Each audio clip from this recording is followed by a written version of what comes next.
네, 반갑습니다. 네, 반갑습니다. 제 이름은 정주영이고요. 나이는 42살. 아들 둘이 있고요. 지금 하는 일은 돈 되는 거 다 합니다. 과거에는 한 시대를 호령했다는 조금 부담스럽고. 네. 동네 짱 정도. 동네보다 좀 크지? 동네하면 서운하지. 그치. 괜찮았죠, 그때는? 네. 네, 지금은 과거의 영광이지만 뭐 얘기를 한다면 시기가 한 20살 때부터 헬스 트레이너를 하게 됐고 29살 때까지 트레이너를 했던 것 같아요.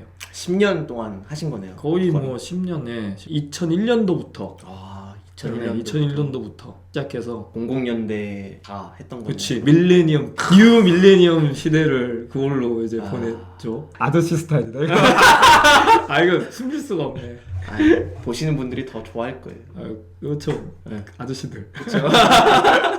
요즘 헬스장이라고 하면 깔끔하게 돼 있고 기구 같은 것들 되게 막 오와이열 잘 맞춰져 있는 헬스장의 모습인데 그 당시에는 좀 헬스장의 모습이 어떻게 됐을까요? 세 부류로 나누자면 짐, 체육관. 그러니까 막 레슬링복 입고 네. 녹슨 막 바벨에 막 그런 그 짐이라고 하는 게 처음에 원래 있었고 그 뒤에 이제 피트니스 센터라고 해서 적절하게 몸을 만들어 여자들도 이제 들어갈 수 있는 지금은 이제 개인 PT 세대가 이렇게 넘어가기도 하는데 저 때만 해더라도 피트니스 센터가 이제 태동을 해서 많이 이제 만들어지고 발전했던 때예요. 짐과 피트니스 센터로 넘어가는 때였기 때문에 짐도 받고 그다음에 피트니스 센터도 받고 지금은 이제 그게 다 있는데 네. 대부분 시장의 주가 피트니스 센터하고 이제 개인 PT 센터로 양대 산맥으로 이제 시장이 이제 만들어져 있고 그때는 거의 짐이라고 하는 남자들의 속을 땀 냄새 나고 땀냄새 나고 막 녹슨 바벨 덤벨에다가 으아 하고 막 숄더 프레스 같은 거 하다가 막 집어 던지고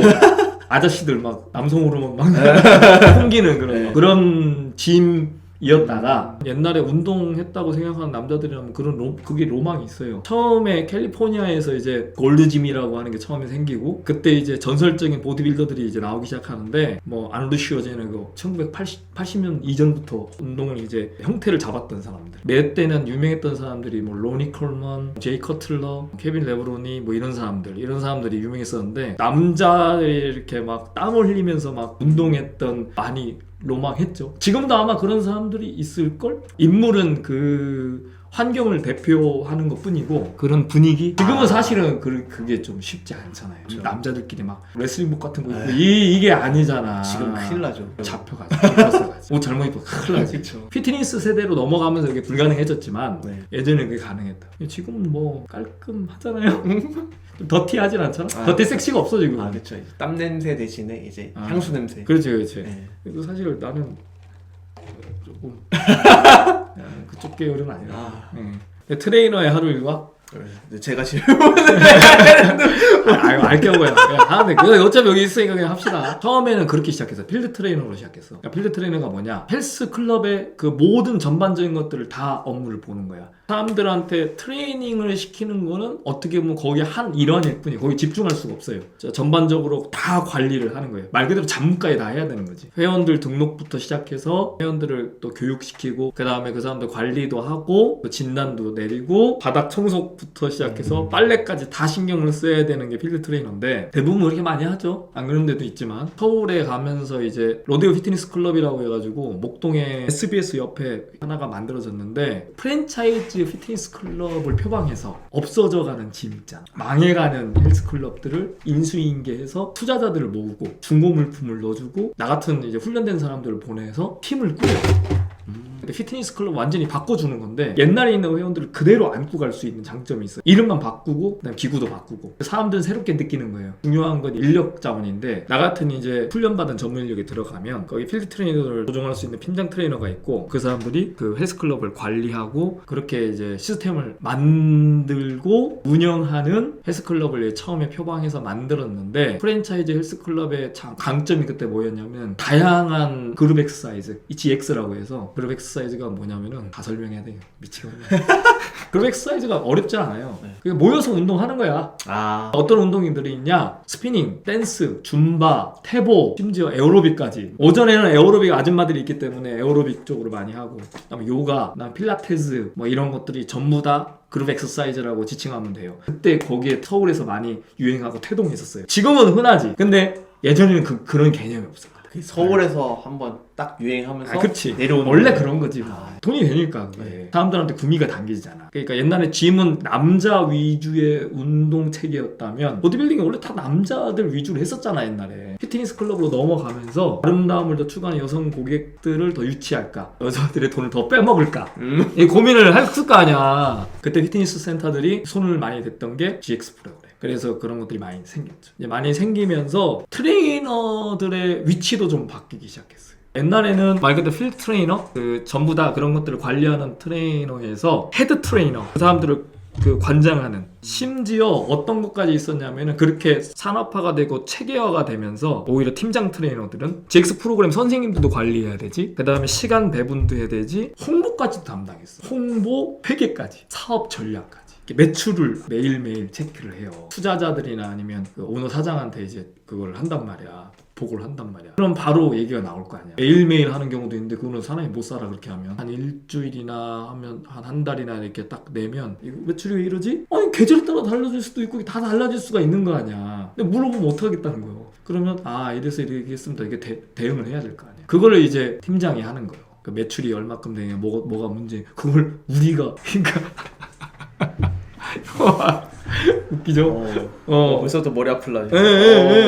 그거를 책임을 져야 되니까 웃긴 상황이 있는 거야. 나는 그때는 젊었으니까 그게 그렇게 해야 되는 게 맞는 줄 알았어. 그게 사실 그럴 필요가 없는 건데, 트레이너로서의 어떻게 하면 잘 가르쳐 줄까, 그걸 고민을 못 하는 거야. 그러니까 시스템에 그냥 맡길 수밖에 없는 거고, 더 고민해야 될 부분은 매출인 거지. 예전에 내가 트레이너들을 이제 거기다 배치시켜 놓고 헬스클럽 있었는데 갔는데, 내가 들어오니까 딱 둘러보니까 어떻게든 등록시키려고 난리를 치더라고. 내가 그걸 알잖아. 머리 터지면서 그런 거 맨날 고민하고 해봤던 사람이니까. 아유, 너도 참 안 됐다. 나도 그 마음 알거든.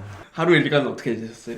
트레이너의 하루 일과가 처음에 시작할 때는 별거 있나? 아침부터 오면 빨래부터 개기 시작하는 거야. 빨래가 막 쌓여있거든. 인수인계를 하는 거지. 바로 새벽에 나오시는 분들이 있으니까. 원래 헬스클럽이 새벽 5시부터 밤 12시까지 하는 데도 있고, 이제 회원들 이렇게 보면서, 나는 이제 GX도 했으니까 팀장도 하나씩 맡아서 했었어. 그 바쁜 와중에 GX 프로그램 하면 벌써 시간이 쑥 지나가. 얼마나 빨리 지나가는지. 나 회원들하고 또 상담하고, 팀장 트레이너 정도 되면 이제 상담을 많이 해요. 매출을 또 신경을 써야 되니까 신규 회원들이 오면, 특히 이제 할까 말까 들려오는 사람들은 이빨로 이제 조지기 시작해요. 처음에는 한 3, 4년 차 정도 되면 잘 안 돼. 안 돌아가. 뭐 하는 게 있어야 돌아가지. 그래서 3, 4년 정도면 어느 정도 좀 숙달되지 않았나요? 이게 언어라고 하는 게 3, 4년 갔다가 숙달이 될까요? 사용하는 어휘가 딱 정해져 있어. 그러니까 책을 많이 봐야 돼. 운동하는 사람들도 좀 제발. 내가 아무래도 좀 약간 이게 짧으니까 책을 죽으라고 읽었어. 용어 같은 거 이런 거 실수 안 하려고 노력 진짜 많이 했고. 나는 운동선수가 아니야. 그렇잖아요. 그렇죠. 운동선수가 아니라 나는 운동을 가르치는 사람이라고. 운동 가르치는 사람이면 기본적으로 운동 생리학, 그 다음에 운동 역학, 영양학 이런 것들은 막 줄줄줄 꿰고 있어야 되는 거예요. 뭐 밥이 몇 킬로칼로리다 이런 건 다 알고 있어야 되는 거야. 기본적으로. 그래야 딱 얘기하면 딱 하고 나올 거 아니야. 잘 모르겠어요. 책 한번 찾아볼게요. 이건 아니잖아. 전문가잖아. 그 나름대로. 돈을 벌고 있으니까 이거 갖다가. 저는 또 이제 PT, 퍼스널 트레이너라고 하는 개념들이 더 이제 확장됐던 시대라서 내가 어떻게 그 사람한테 운동을 가르치고 하는 거에 따라서 나의 몸값이 정해지잖아. 이거는 어설프게 해가지고는 될 문제가 아닌 거야. 그 사람한테 신뢰를 또 얻어야 돼요. 운동을 계속했던 사람들은 프로잖아. 엘리트 선수들이라고 말 그대로. 근데 나는 엘리트 선수가 아니잖아. 그 운동 가르치는 사람도 엘리트가 아니잖아. 일반인이거든. 그렇죠. 그 마음을 내가 너무 잘 알았지. 엘리트 선수들 이렇게 보면, 내가 이렇게 보면 왜 그게 안 되죠? 이러고 앉아있다고. 그러니까 운동을 가르칠 수가 없는 거야. 그런 마음을 갖고 있으니까. 중요한 건 사실 공감이잖아요, 서로. 특히 퍼스널 트레이닝 같은 경우에는 서로 공감하고 동기부여가 가장 중요하다고 생각해. 이 사람이 운동 안 하면 아무 소용이 없는 거예요. 그렇죠. 근데 어떻게 하면 동기를 부여시킬까, 그런 거에 대한 사실 고민이 많이 필요해. 그런데 이제 필드 트레이너가 되면 그게 쉽지가 않아요. 할 일이 너무 많기 때문에. 나는 지금도 이제 회원들한테 그때 좀 미안했던 게, 더 신경을 써야 되는데 잡무에 너무 바쁘다 보니까 좀 미안한 게 있어요. 그래서 사실은 나도 그 일을 또 그만둔 것도 그런 게 있었던 것 같아. 머리가 크기 시작하니까 일에 대한 정체성이 이제 흔들리기 시작하니까. 팀장 같은 거 맡으면 팀 내 실적, 매출 이런 거에 따라서 뭐 인센티브를 준다거나 그런 게 있는 건가요? 원래는 좀 있지 사실은. 그런 게 중요하죠.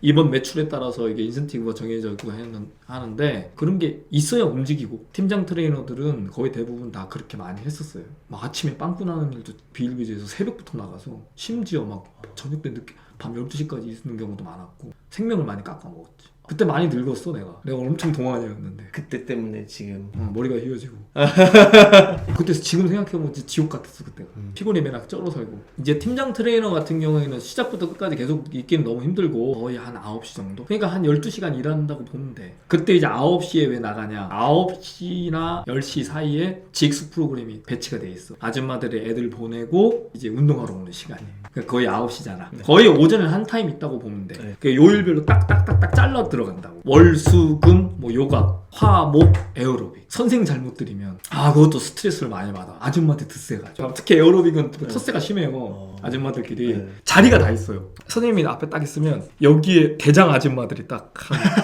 앞에 있어. 옷도 딱 달라. 딱 입고 막 이런 거 있잖아. 토시 같은 거 끼고 풀세트야. 그러면서 점점 이제 옷이 후질근해져. 그 맨 뒤에 그 새로운 아줌마들 끼는 거야. 텃세가 엄청 세. 팀장들이 그 일을 해야 돼. 대장 아줌마들 소개시켜주고 회식 같은 데 가면 또 같이 따라가서 또 그분들 그걸 또 친하게 해주고 막 그걸 해야 된다. 심지어 그게 분쟁이 났어. 하고 싶다고 들어간 아줌마가 있었는데 그 아줌마가 약간 우울증이 있었던 거야. 그런 텃세들을 못 참는 거지. 평소에는 얌전한데 에어리그 하다 보면 막 승질이 올라오나 봐. 거기서 막 소리를 지르고 막 물병을 집어 던지고 막 깽판 한번 쳐놓은 거야. 그걸 자주 그랬어. 결국 그분 어쩔 수 없이 그 회원법에 의해서 내쫓을 수밖에 없었는데. 그래요. 그런 게 있어. 점심 때쯤 되면 그래도 한가해. 왜 그분들 다 점심 먹으러 가야 되잖아. 또라이들이 가끔은 다 와가지고 점심 때 또 운동하는 놈들이 있어. 그 점심시간에? 아니 근데 그게 또 고객들이잖아. 나름대로 운동하고 싶다 그러는데 우리는 생업할 때 점심도 안 처먹고 저거 운동을 한다고 그거 되냐? 나는 그래도 그 얘기를 해주거든요. 식사를 잘 하셔야 돼요. 시간이 없어요. 그래서 꼭 하시거나 식사 잘 하세요. 이렇게 얘기를 하는데 진짜 빡치지. 점심 때부터 시작해서 5시, 6시까지는 괜찮아. 7시부터 이제 정신이 없지. 그때는 막 몰려들지. 그룹 엑서사이즈가 또 포진돼 있어요. 집중적으로 막 스피닝, 요가, GX실이 따로 있는데 2군데 정도, 3군데 정도 있으면 거기다 다 포진해서 이제 가고 운동하고. 다 끝나면 또 막 바글바글 나와가지고 또 막 이렇게 도는 거지. 이제 머신 웨이트라고 그러는데 머신 웨이트 붙어가지고 이제 운동하고 이렇게 하면서 이제 봐주고. 그다음에 9시 정도 되면 이제 조금 빠지기 시작해요. 사람들 다 빠지기 전에 이제 팀장은 쉬러 가자. 밖에 나가서 헤맨다든지 집에 가서 영화 보고 자빠져 자든지. 아침 GX하고 저녁 GX가 끝나면 중간에 시간이 비잖아. 그때 홍보를 하러 가. 못 쉬지. 그때가 우리한테 피크잖아 또. 그래야 PT 회원들도 영입할 수 있고 그만큼 우리한테 또 돌아오는 것들이 많아지고 또 그렇게 해야 된다고 생각했으니까 그때 이제 많이 밖에 나가서 못할 거 많이 했어. 홍보라고 하는데 지금 어떻게 거의 그때는 불법 홍보가 많아. 현수막 같은 걸 제작해요. 그것도 팀장이 그걸 다 했어. 문구 같은 거나 어떻게 보면 잘 보일까 이런 것들도. 팀장이 맞나요? 그냥 거의 뭐 필드랑 다를 게 없는. 필드보다 더하지. 홍보까지는 진짜 너무 힘들거든 사실은. 그 시스템은 그랬어요. 지금은 조금 약간 다를 수도 있는데 지금도 아마 그렇게 하는데도 조그만 데는 그렇게 할걸요. 거기에 목숨을 걸걸. 가끔씩 보면 현수막 막 달고 그 다 사실은 거기 트레이너들이고 PT 트레이너들이 거의 대부분 더 많이 할 거예요. 그게 먹고 사는 거인데 지금 50대 50으로 아마 거의 대부분 나눠가질걸. 회원이 오면 5대5로.